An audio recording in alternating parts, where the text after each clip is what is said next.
thank you for being here with us. I am at CENTRO, which is a prestigious art and innovation school here in Mexico, focused on design and so many technology and so many other amazing things.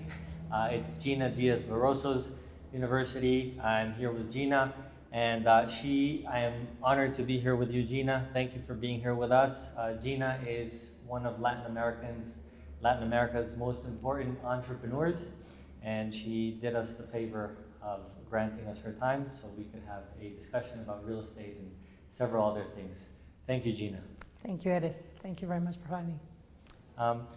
So, Gina, we discussed briefly that at such a young age, at the age of 26, 27, you decided to embark on your own journey and create Grupo Diarq, which is a very successful real estate company, and it does other things as well. It's a family office. Could you please tell us why you decided to create this group, and also why you decided to go into real estate? Yes, well, I was working since I was 19 in the corporate life, in the editorial business. And at 26, I always liked real estate. And I was kind of frustrated to see how difficult it was for investors and for myself to do any residential or real estate project due to the all different components that you needed to align in order to build something. You needed to find a real estate company that they would find the land for you. And then you need an architect, then a construction company, and eventually a designer to do the interior design. And I decided to do a vertical project, project that was Grupo Diarq, design and architecture, to have literally a one-stop shop.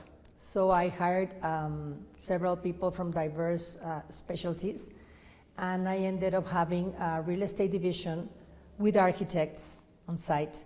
And then I had designers and my own construction company, which at the time I was 27, and it grew exponentially because there was a lot of investors, foreign investors especially, that wanted to do business in Mexico. But they were kind of afraid to deal with so many companies. If anything was going wrong, they were afraid to deal with so many companies. So they felt like secure that they were just dealing with the Ark. And I ended up doing a lot of residential in the beginning, Punta Mita, Cabo. I worked a lot with the Trump group from Miami, Jules Trump, that they were developers of Williams Island. I had an office with them for 8 years, and I started growing. Then I switched a little bit to commercial. And if you were starting off today in real estate, what type of projects do you think you would do? Do you have a specific sector that you like? Yes, I do like residential, but I think now if I was coming in for the first time, I think warehousing for the e-commerce business is very important, especially in the urban areas. I think that is a sector that is very much needed. I am a little bit afraid of office space now. I think the pipeline is huge. I do think I wouldn't go into that now, but I definitely think that warehousing for the e-commerce is needed. So that would be a business that I definitely would go now, on that sector. Okay, great. And probably education, right? Education in Mexico is a... Education definitely. I would go on education definitely. That's a sector that I definitely I'm growing there. Wonderful. So Gina, you've been so successful in real estate. What are some of the main characteristics that you think the average person should possess as he or she thinks about delving into this space? Well, first of all, I do think that everybody should have some real estate in their portfolio. I think that it is a great asset class. It is a safe asset class if you do know how to invest. You have to love bricks. I love bricks. I think everybody needs to know that it's a different animal. One of the very risky things that I find in some people that are not professional real estate investors is that they buy something, they over leverage it, and some countries, some timings are not necessarily the best. And having something over leverage, you can lose a lot of money. So I advise that people go with professionals, or they do little leverage on the asset, and they have enough money to take the crisis if needed. But as an asset class, I do think that it balances a portfolio, and it's a very safe asset class. Yeah, great. Yeah, I agree. My own experience is very similar.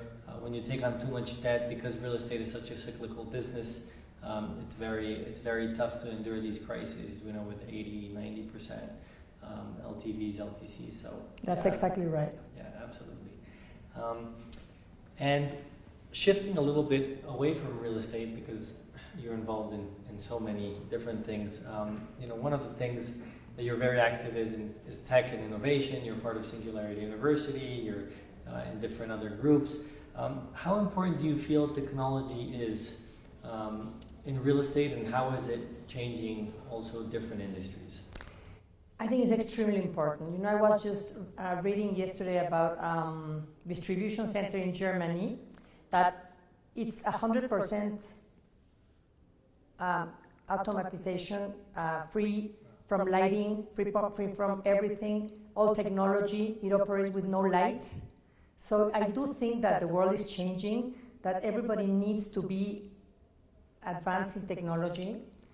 And, to me, technology has an amazing opportunities in everything. The cars, the towns are changing. The gas stations, in the future are going to be, quite an important, significant changes, because now these towns that were surviving because of the gas stations are not going to survive anymore. The automobiles are going down, the sales, and not because of NAFTA. They're going down because people are buying these cars. So I do think that the world is changing. Technology is definitely changing.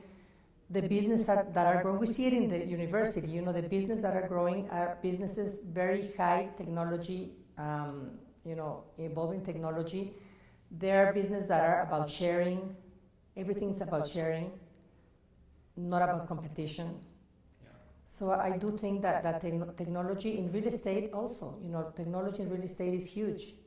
So I do think that people that don't believe that technology will change the world and their businesses are going to die. Well, is there any final comments that you would like to tell our readers, listeners? The only thing that I would love to express is that I hope that more young people go into being entrepreneurs. I think the world needs entrepreneurs. The world needs to have leaders, role models. I think the world has an issue. I was speaking yesterday about this. The world has an issue of the young people not having enough role models. So I'm so happy that you're doing this, and I do hope that many of the young people find this as inspiring. Thank you. Well, I was honored to speak with you, to interview you, and I thank you so very much for your time. Thank you, Erez. Thank you.